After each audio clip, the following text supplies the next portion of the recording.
a lot of what we're going to do in physics requires that you know what a vector is.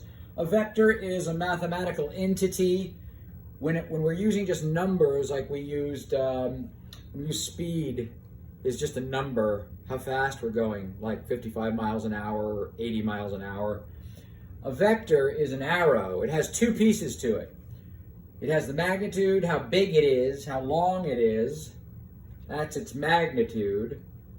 And also its direction, usually quoted as an angle from the x-axis.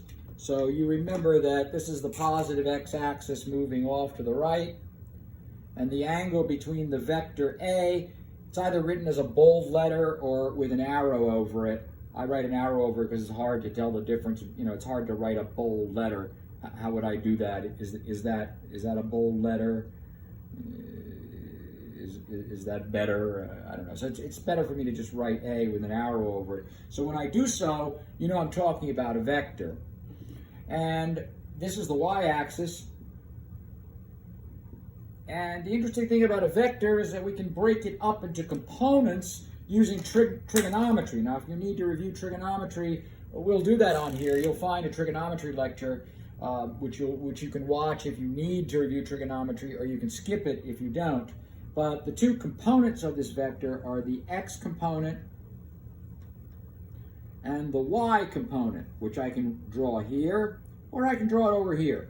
As long as you pick up a vector and don't change its length and don't change its direction, you can move it anywhere you want. I wrote it this way so you would get a right triangle, which I'll call, I don't know, B, C, D. That's a right triangle, and we use trigonometry to find the two lengths of the x and y axis. Remember that on a unit circle,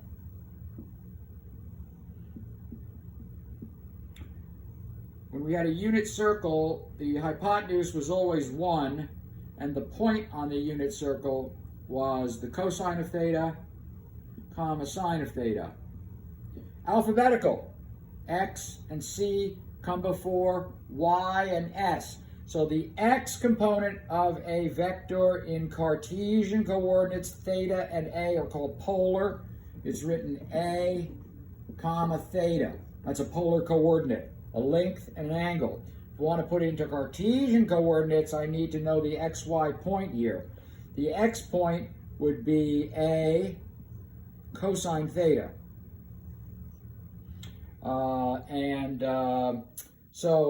And the way we can get that is we can call this x and we can call this y, and you'll remember from SOHCAHTOA that the cosine of an angle is the adjacent side over the hypotenuse, which is a. So x over a is the cosine of theta cross multiplied by a, and we get this for the x value. And the y vector is a sine theta. It's alphabetical. X comes before y in the alphabet. C comes before S in the alphabet. The y version of the vector has a sine in it. The x version has a cosine in it. And remember our Pythagorean theorem. This squared plus this squared equals this squared. If somebody came along and said that they had a vector component that was here and was 3, and a vector component that was here that was 4, and they wanted to know the magnitude of the resulting vector when you add these two vectors together, you would use the Pythagorean theorem. 3 squared plus 4 squared is 25 squared. So the magnitude is the square root of 25. You won't need a calculator on the SSATs. The magnitude would be 5.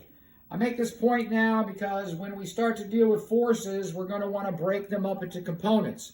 Usually components in the direction of motion and normal or perpendicular to the direction of motion. So just to get used to my nomenclature, when I write F perpendicular, I mean the force that is perpendicular to the motion. And when I write F parallel, I mean the force that is in line with the motion.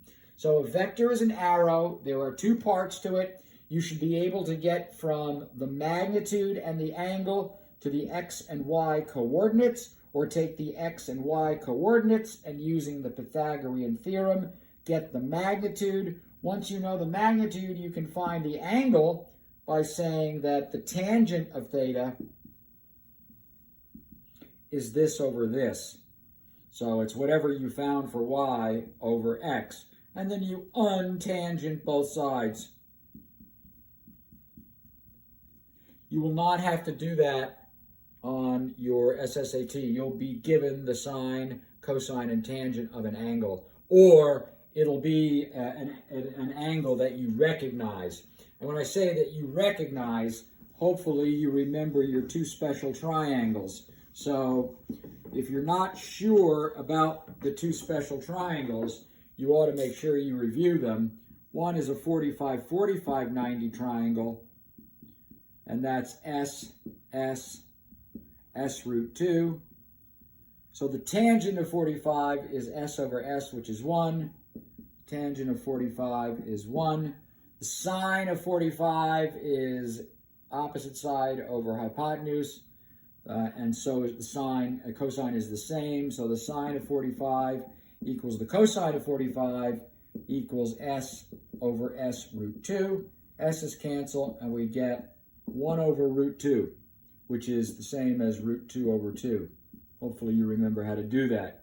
You take the square root of 2 and multiply the top and bottom by root 2, and you get root 2. Root 2 times root 2 is 2. That's a sine and cosine of 45. The other sine and cosines that you should know, or for the 30-60 triangle, this would be x, 2x, and x root 3. So the sine of 30 is a half. The cosine of 30 is root 3 over 2. And they're reversed for 60. The sine of 60 is root 3 over 2. And the cosine of 60 is a half. They're just reversed. So you only have to remember a few numbers. You have to remember root 2 over 2, a half, and root 3 over 2. If you know these three numbers, you know the sine, cosine, and are able to find the tangent by using sine over cosine